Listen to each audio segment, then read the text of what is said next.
फरीदाबाद के खोरी गांव में हलचल तेज है। प्रशासन की तरफ से कभी भी तोड़फोड़ की जा सकती है। इसी को लेकर सूरजकुंड में अधिकारियों की बड़ी बैठक हुई, जिसके बाद प्रशासन की तरफ से गांव वालों को मकान खाली करवाने के लिए शाम 5 बजे तक का अल्टीमेटम दिया है। वहीं से पहले सुबह सुबह नगर निगम कमिश्नर गरिमा मित्तल ने भी निगम अधिकारियों के साथ गाँव का मुआयना किया। इस दौरान उनके साथ डीसीपी एनआईटी भी मौजूद रही। दरअसल सुप्रीम कोर्ट के फैसले के बाद खोरी गांव खाली करवाना है, जिसमें अब सिर्फ 2 हफ्तों का भी वक्त बचा है। हालांकि सरकार की तरफ से खोरी गांव के लोगों के पुनर्वास के लिए डबुआ कॉलोनी में बने फ्लैट्स को मंजूरी दी गई है। यानी कि डबुआ कॉलोनी में बने फ्लैट्स में हरियाणा के जो वोटर्स हैं खोरी गांव में बसे हुए, उनका पुनर्वास किया जाएगा। पूजा हमारी संवाददाता ज्यादा जानकारी के साथ फरीदाबाद से सीधे जुड़ रही हैं। पूजा, 2 हफ्तों का वक्त बचा है और अब प्रशासन के लिए एक बड़ी चुनौती है कि इन लोगों का पुनर्वास भी हो और खोरी गांव जो सुप्रीम कोर्ट ने आदेश दिए हैं उसके तहत खाली कराया जाए। बिल्कुल भविष्य, देखिए खोरी गांव में तोड़फोड़ को लेकर अब काउंटडाउन शुरू हो चुका है। संभवतः कल तोड़फोड़ की जाएगी और इसे लेकर रणनीति लगभग तैयार कर ली गई है। और जो अधिकारियों की बैठक हुई है उसमें ये निर्णय लिया गया है कि पूरी खोरी गांव में एक साथ तोड़फोड़ करना संभव नहीं है, लोग आक्रोशित हो सकते हैं। तो ऐसे में जोन में खोरी गांव को डिवाइड किया गया है और अब जो तोड़फोड़ संभावित कल होगी उसे जोन वाइज ही अंजाम दिया जाएगा। तमाम अधिकारियों ने वहां पर डेरा डाला हुआ है। नगर निगम कमिश्नर गरिमा मित्तल सुबह 7 बजे वहां पर पहुंची, जब बैठक आयोजित होनी थी उससे पहले, और पूरे खोरी गांव का जायजा लिया। इसके अलावा लगातार पुलिस अधिकारियों की बैठक जो है वहां पर ड्यूटी मजिस्ट्रेट जो तैनात किए गए हैं उनकी अध्यक्षता में आयोजित की जा रही है। रणनीति पूरी तरह से तैयार कर ली गई है कि कौन सी पुलिस की टुकड़ी कहां पर तैनात होगी, किस तरह से अगर कोई आक्रोशित कोई मामला होता है तो उस पर किस तरह से अंकुश लगाया जाएगा, किस तरह से लोगों को शांत कराया जाएगा। तमाम छोटे छोटे पहलुओं पर चर्चा की जा रही है और ये बैठकों का दौर भविष्य केवल सुबह खत्म नहीं हुआ बल्कि ये आज पूरा दिन चलेगा और सुबह तड़के जो है ये तोड़फोड़ की कार्रवाई को शुरू कर दिया जा सकता है। आपको बता दें कि जो ड्यूटी मजिस्ट्रेट तैनात किए गए हैं वे अपने स्तर पर बैठक कर रहे हैं। इसके अलावा जिला उपायुक्त, नगर निगम कमिश्नर, वन विभाग के जो डायरेक्टर हैं वो तमाम जो है आपस में कोऑर्डिनेशन स्थापित करके इस कार्रवाई को अंजाम देने में जुटे हुए हैं। जो खोरी गांव में जब गुरनाम सिंह चड़ूनी पहुंचे थे तो उसके बाद से अब किसी भी तरह की चूक फरीदाबाद पुलिस अपने स्तर पर नहीं बरतना चाहती है। तो ऐसे में अब समन्वय स्थापित करके तोड़फोड़ की कार्रवाई की कल से खोरी गांव में शुरुआत की जा सकती है और इसे लेकर पूरे खोरी गांव में हलचल मची हुई है। अधिकारियों की टोली घर घर जाकर लोगों को समझा रही है। 5 बजे तक का शाम का अल्टीमेटम दिया गया है कि वे अपने घर खाली कर दें, अन्यथा यदि कोई तोड़फोड़ के दौरान कोई नुकसान होता है तो उसका जिम्मेवार वे स्वयं होंगे। तो ऐसे में पूरे दिन अधिकारी डेरा जमाए हुए हैं वहां पर और पुलिस अधिकारियों को लगातार दिशा निर्देश दिए जा रहे हैं। तो अब खोरी में जब तोड़फोड़ की कल से शुरुआत होगी तो निश्चित तौर पर आने वाले दिन प्रशासन के लिए भी बड़े चुनौतीपूर्ण होंगे।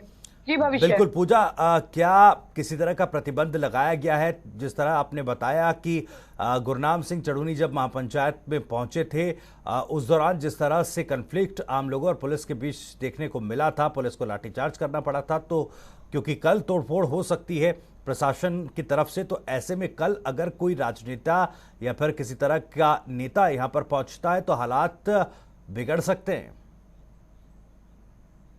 देखिए बिल्कुल भविष्य, इसको लेकर पूरी तरह से प्रतिबंध लगा दिया गया है। हालांकि आधिकारिक रूप से इस बात की पुष्टि नहीं की गई है, लेकिन जिस तरह से गुरनाम सिंह चड़ूनी को महापंचायत का आयोजन करने से खोरी गांव में रोका गया, तो संभवतः कल भी अगर कोई नेता जो है या फिर कोई भी व्यक्ति वहां पर किसी मंशा से वहां खोरी गांव के समर्थन में आगे आता है, कोई ऐसा चेहरा जिससे प्रशासन को लगता है कि लोग विद्रोह कर सकते हैं या फिर वो लोगों को भड़काने का काम कर सकता है, कोशिश की जाएगी। जो प्रवेश द्वार है खोरी का वहीं पर चप्पे चप्पे पर भी पुलिस की तैनाती की गई है कि वहां से किसी को प्रवेश ना दिया जाए। तो ऐसे में जो लोग, अगर कोई नेता वहां पर आना भी चाहेगा, क्योंकि जैसे आम आदमी पार्टी के राज्यसभा सांसद सुशील गुप्ता पहले भी जो है जब पीएम मोदी से गोरेगांव के लोगों को मिलने जाना चाहते थे तो उन्हें गिरफ्तार कर लिया गया था, रोक दिया गया था। इसके बाद गुरनाम सिंह चढ़ूनी को प्रवेश पर रोक दिया गया था। वे कई घंटों वहां पर खोरीगांव के प्रवेश द्वार पर धरने पर बैठे रहे थे। अंत तक उन्हें खोरीगांव के लोगों से मिलने नहीं दिया गया। तो ऐसे में बिल्कुल भविष्य पूरी संभावना है कि कल क्योंकि तोड़फोड़ है तो ऐसे में अब पुलिस प्रशासन, जिला प्रशासन कोई इस तरह का जो है चूक नहीं बरतेगा जिससे लोग जो है वो भड़क जाए या फिर। चलिए पूजा बनी रही हमारे साथ, आपसे आगे चर्चा जारी रहेगी, लेकिन इस बीच एक बड़ी खबर अपने दर्शकों को बता दें। खोरी मामले से जुड़ी हुई यह बड़ी खबर फरीदाबाद से ही आ रही है। खोरी गांव में कल तोड़फोड़ हो सकती है। 2 हफ्तों का महज वक्त बचा है, इसलिए कल तोड़फोड़ हो सकती। तोड़फोड़ के लिए 7 ड्यूटी मजिस्ट्रेट नियुक्त किए गए हैं। प्रशासन की तरफ से 7 ड्यूटी मजिस्ट्रेट को तैनात किया गया है। सभी मजिस्ट्रेट को 7 जोन में डिवाइड किया गया है। कल जोन 1, 2 और 3 में तोड़फोड़ की जा सकती है। पूजा हमारी संवाददाता हमारे साथ जुड़ी हुई है।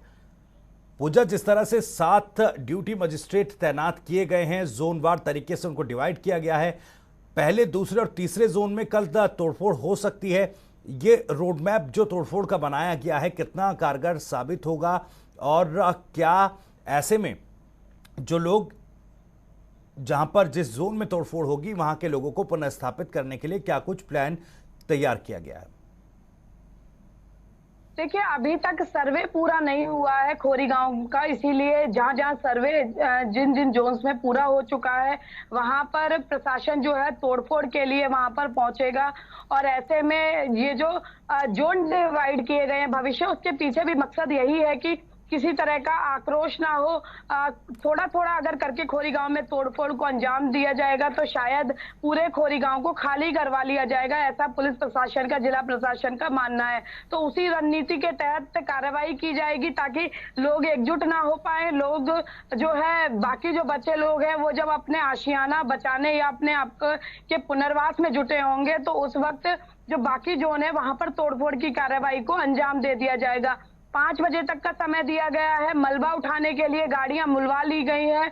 जेसीबी, तमाम जो दस्ता चाहिए वो अब पूरी तरह से तैयार है। रोड मैप जो बनाया गया है, शाम को जो भी अधिकारी हैं उनको आधिकारिक तौर पर, जो कर्मचारी हैं सब तक मैसेज पहुंचा दिया जाएगा। लेकिन जो आधिकारिक स्तर पर रोड मैप पूरी तरह से लगभग तैयार कर लिया गया है कि किस तरह से और किन चरणों में खोरी की ये जो तोड़फोड़ है वो अंजाम दी जाएगी। और इसके बाद यदि कोई किसी तरह की का विवाद उत्पन्न होता है तो उससे कैसे निपटा जाएगा। तमाम अधिकारियों की भविष्य इस वक्त सांसें अटकी हुई है। जिस तरह से महापंचायत के दौरान वहां पर हिंसा भड़की कि आखिर सुप्रीम कोर्ट के आदेशों का पालन करवाना जरूरी है, लेकिन लोगों का विद्रोह ना हो उसके लिए भी शांतिपूर्वक तरीके से, क्योंकि सरकार का भी दबाव है कि बिना किसी हिंसा की शांतिपूर्वक तरीके से जंगल की जमीन को खाली करवाया जाए। तो सरकार और सुप्रीम कोर्ट दोनों के आदेशों का पालन शांतिपूर्वक तरीके से करवाना प्रशासन के लिए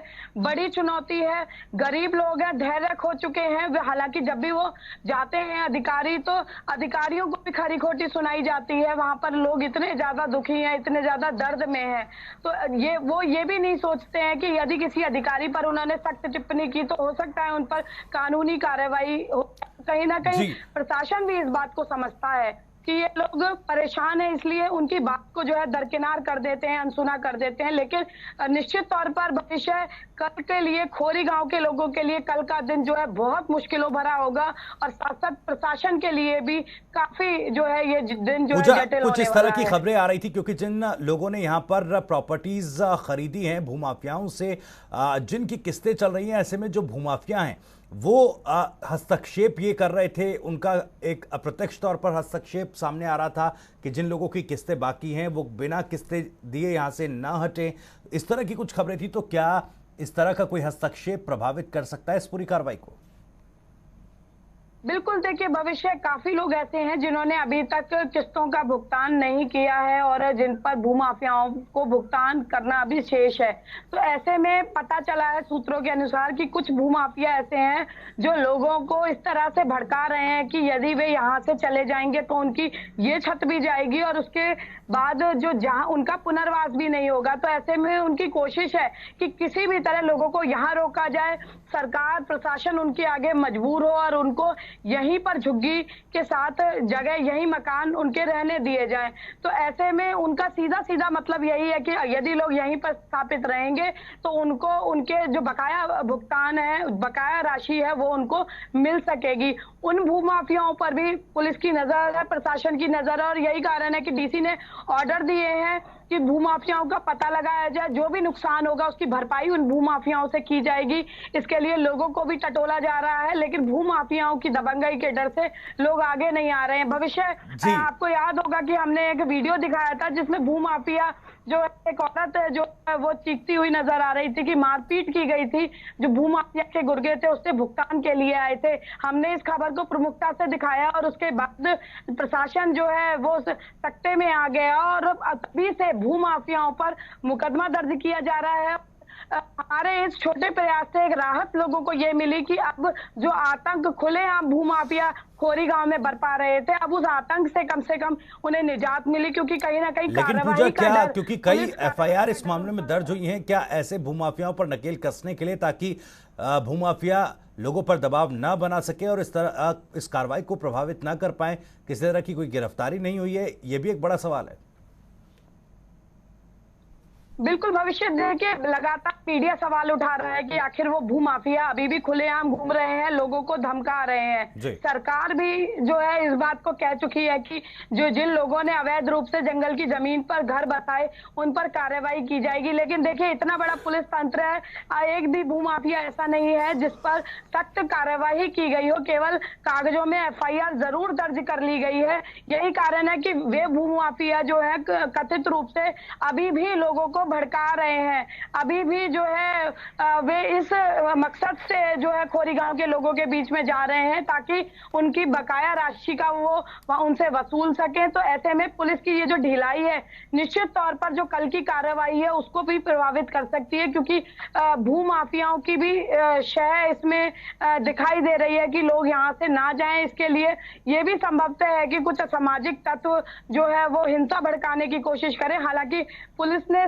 सूचीबद्ध कर लिया है उन लोगों को, लेकिन उसके बावजूद गिरफ्तारी न होना, नजरबंद ना किया जाना, जिस तरह से यदि कोई वीआईपी की एंट्री होती है, किसी बड़े सत्ताधारी नेता की, मंत्री की एंट्री होती है, तो जो लोग धरना प्रदर्शन करने वाले होते हैं उनको स्थानीय पुलिस द्वारा नजरबंद कर लिया जाता है। लेकिन खोरी गांव के मामले में जिन लोगों पर शक है, संदेह है, उन लोगों को लेकर क्या कुछ रणनीति बनाई गई है, क्या उनको नजरबंद किया जाएगा या नहीं, है जो भूमाफिया जिन पर पुलिस को संदेह है कि ये भड़का सकते हैं उनको नजरबंद करने के लिए या उनकी गिरफ्तारी को अस्थायी तौर पर गिरफ्तार करने के लिए अभी तक कोई नीति नहीं बनाई गई है। लेकिन भविष्य अब वहां पर जो है अस्थायी जेल बनाने के लिए जरूर डीसी को पत्र लिखा जा चुका है, ताकि यदि तो ये काफी पूजा चुनौतीपूर्ण है और कल का दिन काफी अहम है खोरी गांव के निवासियों के लिए भी और प्रशासन के लिए भी। बहुत बहुत शुक्रिया आपका इस